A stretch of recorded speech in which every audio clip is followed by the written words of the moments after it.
Okay, so let's start from where we finished yesterday.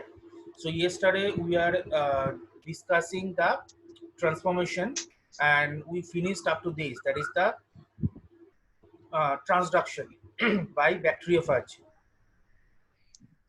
Now we'll go to the next process of our transformation. That is the conjugation. Okay, that is the conjugation. So conjugation is what? Conjugation is basically very simple. Conjugation occurs between two bacteria. Now the thing is, conjugation does not occur in two normal bacteria or any two bacteria. Conjugation occurs basically uh, special kind of bacteria containing a plasmid called F factor. What it is called? It is called F factor. F factor. Okay. This F factor basically is nothing but the circular plasmid, which is a kind of virulent plasmid. Virulent plasmid means it's not that cause disease or something like that, but this plasmid can easily propagate from one cell to other cell, and uh, then it can replicate. Then it can replicate. Okay. So now the cell which contains this F factor, say in this slide, the green one is the F factor, that is the virulent plasmid which can transmit from one cell to other cell. Okay. Now in this F factor, now what happens? The cell containing the F factor called HFR strain. It is called HFR strain, F factor retaining strain, or HFR cell. So HFR cell means the cell containing the F factor. Fine. Now this kind of bacteria has the special property which has the F factor. This kind of bacteria has a special property that they can protrude, or they can form some tubes. Through these tubes they can exchange their genetic materials. Say this is the bacterial cell, so over the cell membrane they can protrude some tubes like this. Not all bacteria can protrude this kind of tube. Those bacteria which has the F factor, they can protrude this kind of tubes. These tubes are called pilus. In the singular form it is called pilus. Okay. And in plural form there it is called pili. Pilli.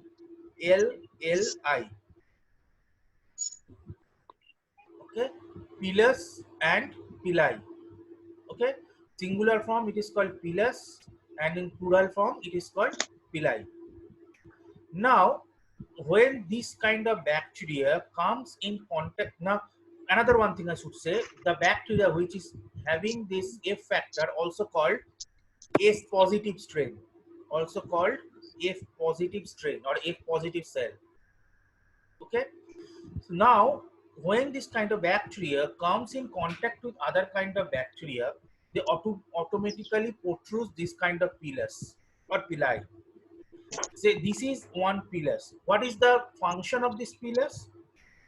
This pilus forms a bridge, connects the two bacteria, and the genetic material is exchanged. And the genetic material is exchanged. This is the form of the pilus. Now, when this genetic material could be exchanged, say this is the your F factor or the virulent plasmid. Now, if you can take out, if for the recombinant DNA purpose, if you can take out this plasmid and put your gene of interest here, we can. This is a plasmid, so this should have some restriction sites. So using those restriction sites, we can try to put our gene of interest into that. So after we put our gene of interest into that, we can again reincorporate this. This is number one. Or by the transduction method, you can inject the gene of interest through bacteriophage. The bacteriophage will come to this and will transfer the genetic makeup here. the, then if on the bacteriophage is transferring the genetic makeup here, that genetic makeup can be incorporated into the bacterial cell. Okay, so when this is incorporated in the bacterial cell, the genetic makeup may be incorporated in this plasmid as well. So that's by that way also you can incorporate our gene of interest in this plasmid. Okay? So all these, by any of these technique, we can incorporate the gene of interest here. Now, when this pilus is set, the whole effector is transformed here. The whole effector or the some portion of the effector, okay, usually whole effector is transformed here, or what happens, it copies here one effector, they can replicate, they form replica here and the replica gets transformed. Okay? They form replica or they form the genomic copy and this genomic copy get transformed. So you see the copy of this now is transformed here. So when this is transformed here, with the genomic copy, your gene of interest is also transformed here. So it is just simple through the effector. If you incorporate your gene of interest in the effector, and if you inject that effector, if positive strain to other strain, the effector automatically connects the bridge through the pilus formation and transfer the genetic material through your involving your gene of interest to the other cell. Okay? And when it's involved in the other cell, then they is becoming the part of the other cell.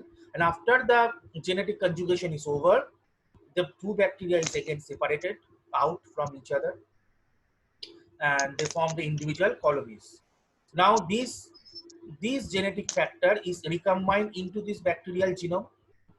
This genetic factor is recombined in this or incorporated in this bacterial genome and the part of the bacterial genome, and then starts copying with the cell replication or cell division. Okay, this is the simple thing through pillar. Now, if one cell is A positive and the other cell is F positive as well, that means both of the cells have this kind of effector, then they both can exchange the genetic material with each other. They both can exchange the genetic material with each other. So the genetic recombination can occur in both ways. And if both are F positive, then the recipient, then the daughter bacterium, that daughter bacterium means the bacterium produced after the transformation is called the daughter bacterium. They both are F positive. If this is a positive, this is a positive, so I'm writing here, if this is a positive and this is a positive, so when the mating is over, so the daughter nuclei is also becoming a positive, or the daughter cell also becoming a positive, number one. Second thing, if one bacterium is a positive and the other bacterium is F negative, like what is drawn here, this is F positive and this is F negative. So when F positive meets with this F negative, the daughter cell now becoming F positive. You see the copy of the virulent plasmid is coming here. Okay, so it is making the F negative one as F positive one. So the daughter is also becoming F positive.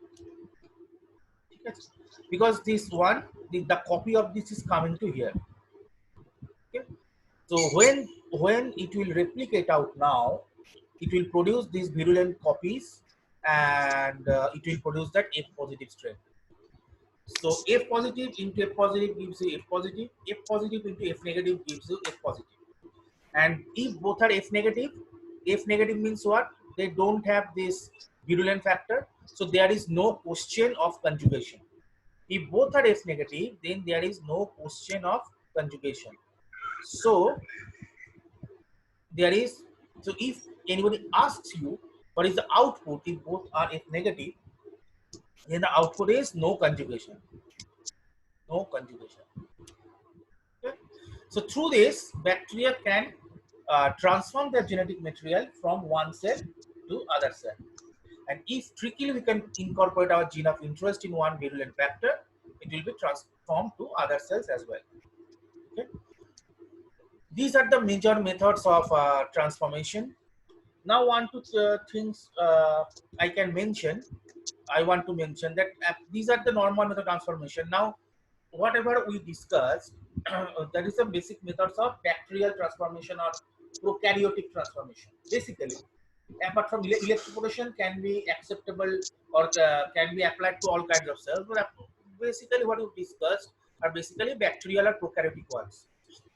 But you have to also remember there are some transformation methods for eukaryotic cells as well. For example, if there are mammalian cells, say this is a mammalian cell, human cell, and you want to transform some gene of interest here through some plasmid. Okay, how can you do this? You can take the electroporation method, and if you don't want to take the electroporation method, is there any other available method through which you can do this? The answer is yes.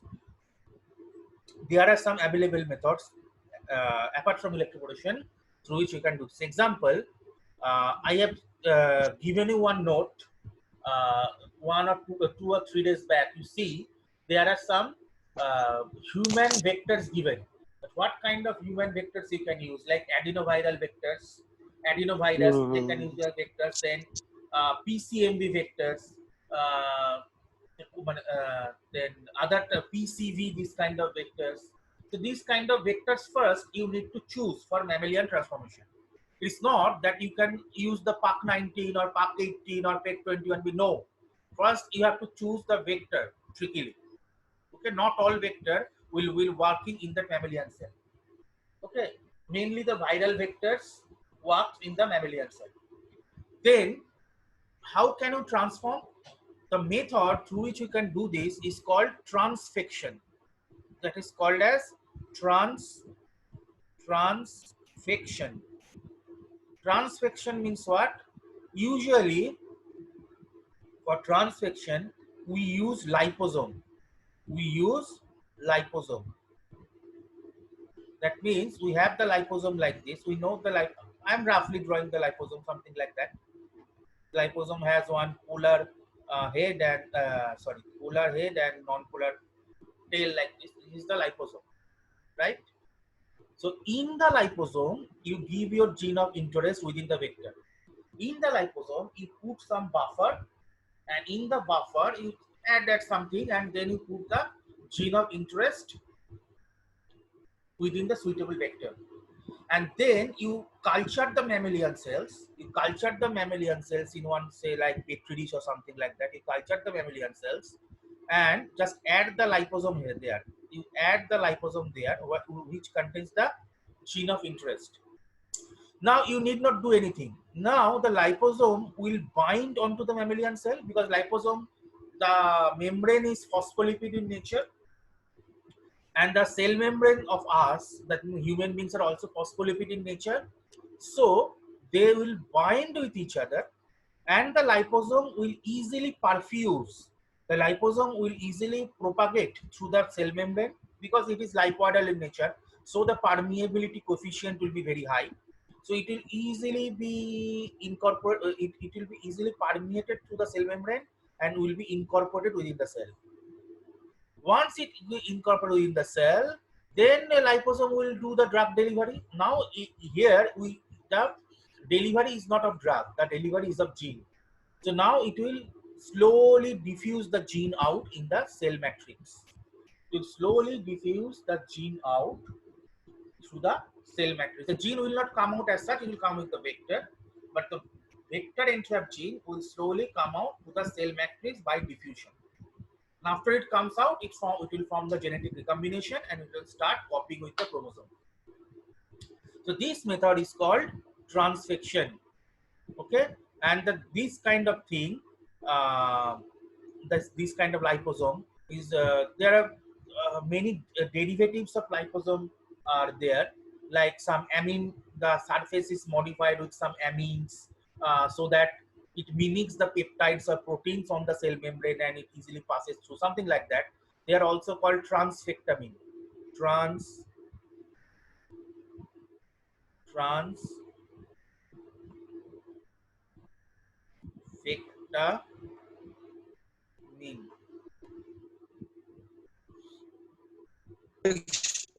So transfection process টা আবার বলুন না। Okay, I am repeating. Liposome, like the delivery of drug through liposome. Similarly, you incorporate your gene here. Now, not single gene, you incorporate your gene through vectors. Which kind of vectors? Already I have given you the note to show what are the human vectors, like adenoviral vectors, PCMB vectors, then the PCV vectors. They are all Mammalian viral vector. vectors. Yeah, you just put the gene in these vectors and put in the liposome. Then you just keep the liposome. You just spread the liposome in the in the culture media where you have the mammalian cells. So liposome has phospholipid membrane, so it will slowly move and will bind with the phospholipid membrane of the cell as well. They both are phospholipids, so they will easily bind with each other. And then the liposome will slowly perfuse into the cell through the cell membrane, the cell membrane pores. And after it passes to the cell membrane, it goes to the matrix, cytoplasm of the cell membrane, and then it delivers the gene with the vector. And when the gene is delivered, then our purpose is fulfilled. The gene comes to the mammalian cell. Now the cell will recombine the gene to the our chromosome, and once it is a part of our chromosome, uh, it will start copying with our chromosome. So the purpose is served. This is called transfection. Okay, and sometimes the liposome is the surface is modified with amines or something like that. So sometimes it is called as transfectamine as well. Okay. This is the this is the various processes of transforming your mammalian cell or the prokaryotic cell, yeast cell, all this. So our transformation part is over. Now we'll move to our. This is just that your. I am not describing again. This is just your F factor one. I have given you another slide to describe the F factor one. Same thing. So now I will move to our next part, that is called selection. That is called selection. Selection means what? Selection means now. Uh, Now I will come here to draw something. Hope you can see this drawing board now. Now, what do you mean by selection? Selection means say you have uh, done the cloning. You have done the cloning. That means you have formed the gene of interest with the vector. G means gene of interest with the vector. Okay, but it has been seen that whatever tricks you apply, whatever careful that CIP digestion and whatever you do to avoid the self ligation of plasmids, whatever is that, there is some problem that ligation efficiency is not very high. Basically, highly 10 to 20% of your gene and vectors are ligated properly. 10 to 20% of whole thing we get the proper ligation. Other, we often get the self ligation. Okay. Other, we often get the self ligation. Like this is if you do the single digestion, like here, so plasmid will self anneal if you do the single digestion, because here the same restriction enzymes are used for two ends, so they will easily self anneal because they are producing the complementary end. Or if you, like I have shown yesterday, they may anneal like two circular plasmids annealing together. If you have two restriction enzymes, R1 R2 double digestion of two plasmids, then this is R1 versus R1, and sorry, this is R2, then it is R2 versus R2, R2 self ligation. This is forming concatamers. Okay, again there is another interesting thing. There may be linear uh, self ligation as well. I have shown you yesterday that this is a linear DNA. You are cutting it with restriction enzyme 1 and restriction enzyme 2. So there are other cutted DNA like this, which have all these R1 R2 R1 R2 R1 R2, something like that. R1 R2 R1 R2. So when these two genes will approach each other, say R2 end and R2 end are approaching, okay, so they will self anneal and they will form the self ligation. Or if R1 end and R1 end is approaching of two genes, they are all linear genes, they will self anneal and will form self ligated products. That means what? They are self ligation, not the proper ligation I want between gene and vector. So these things will always remain in your ligation mixture. Okay. So now, when you, after you ligate, you think that your ligation is totally successful and you transform into the bacterial cell by any of the method. You transform everything into bacterial cell without your will, without our will. These kind of self-ligation products, this is self-ligation product, this is self-ligation product, this is self. So against our will, these kind of self-ligation products transforms into the bacterial cell. We do not know, but they transform the bacterial cell. And when you culture this bacterial cell, all the cells are cultured, all the cells comes out as colony. But some cells have the proper clones, some cells have the recircularized or self-ligated clones. So how can you differentiate which cells have the proper clones? Because I need the actual cells having the proper clones, because those clones will express the proteins for us. The other recircularized or the religated ones, self-ligated ones, cannot express the protein for us. So they are not useful cells. So how can you get the proper ligated cells? This process through which we can screen the cells in order to choose the properly cloned cells, in order to choose the properly ligated cells, is called selection. This is called selection. Okay, selection.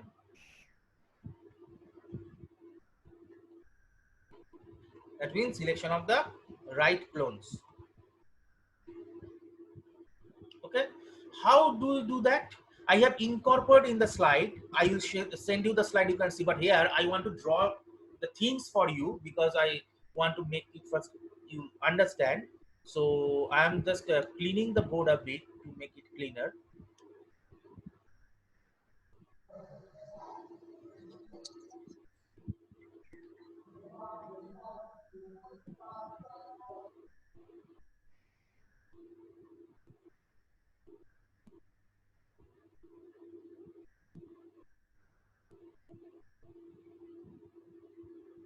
Okay. Selection usually is done by normally what we do. There are maybe other techniques as well, but what we want to discuss here, because we are learning the biotech first in introductory phase. So we want to discuss two things. First one is called that blue white screening. It is called blue white screening.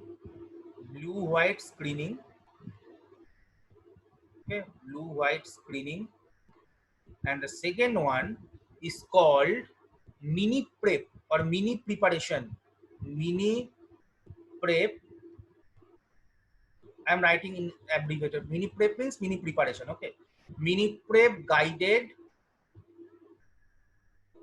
Mini prep guided DD. Means double digestion. Mini prep guided DD or SD. Whatever you do. So SD means single digestion. Normally, I am considering that we have used two restriction enzymes because of the selectivity, so that your protein is properly placed. So I'm taking the fact that I am doing the double digestion. Okay? So what is blue white screening?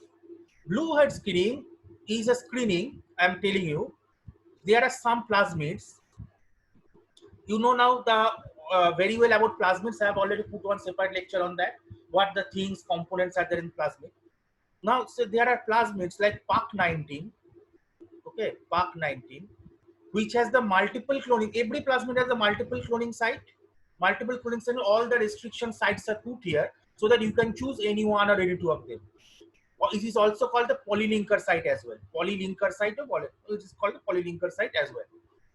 Now, in the MCS, the manufacturer put one gene called LAC-Z. It's called LAC-Z. This LAC-Z gene, what is the LAC-Z gene? LAC-Z gene has the capacity, it has the capacity to produce one enzyme called beta galactosidase. Beta galactosidase. Okay. What beta galactosidase does? Beta galactosidase, if you put the trick, if you beta galactosidase is acts over the galactose type of carbohydrate. It acts over galactose or lactose, this kind of carbohydrate.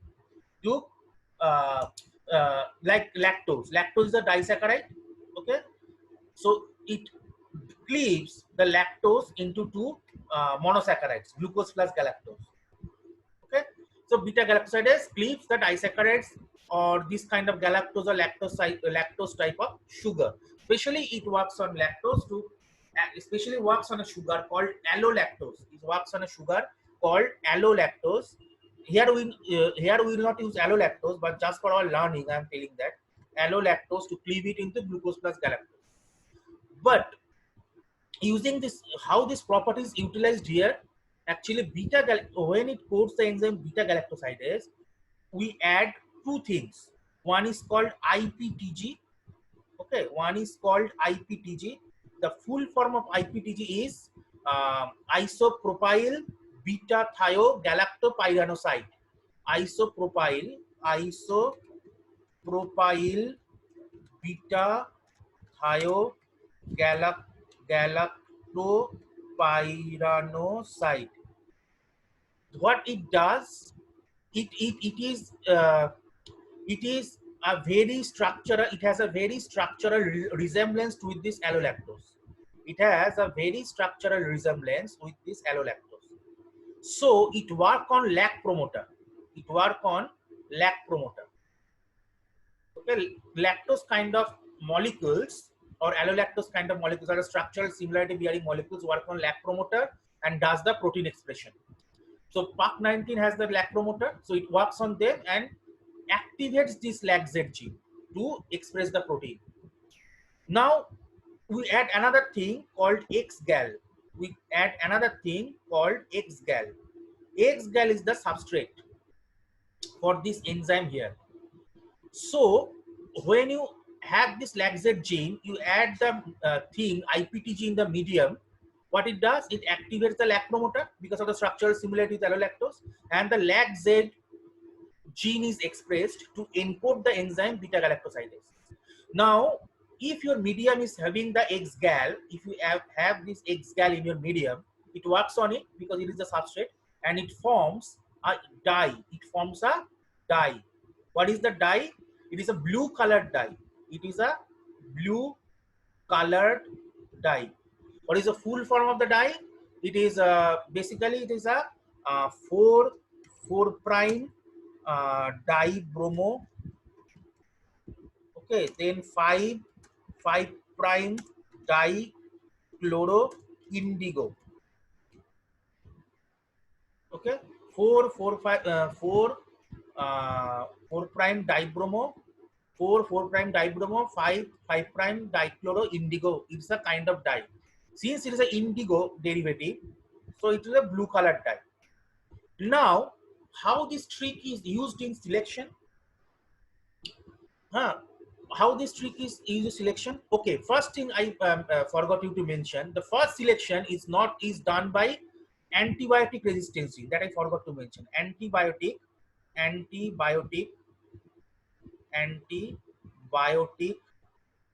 resistance gene. How? When you are transforming the plasmids into the cells, maybe some cells will not contain the plasmid. Maybe there is no transformation because we do not reach all the cells through transformation, cannot reach.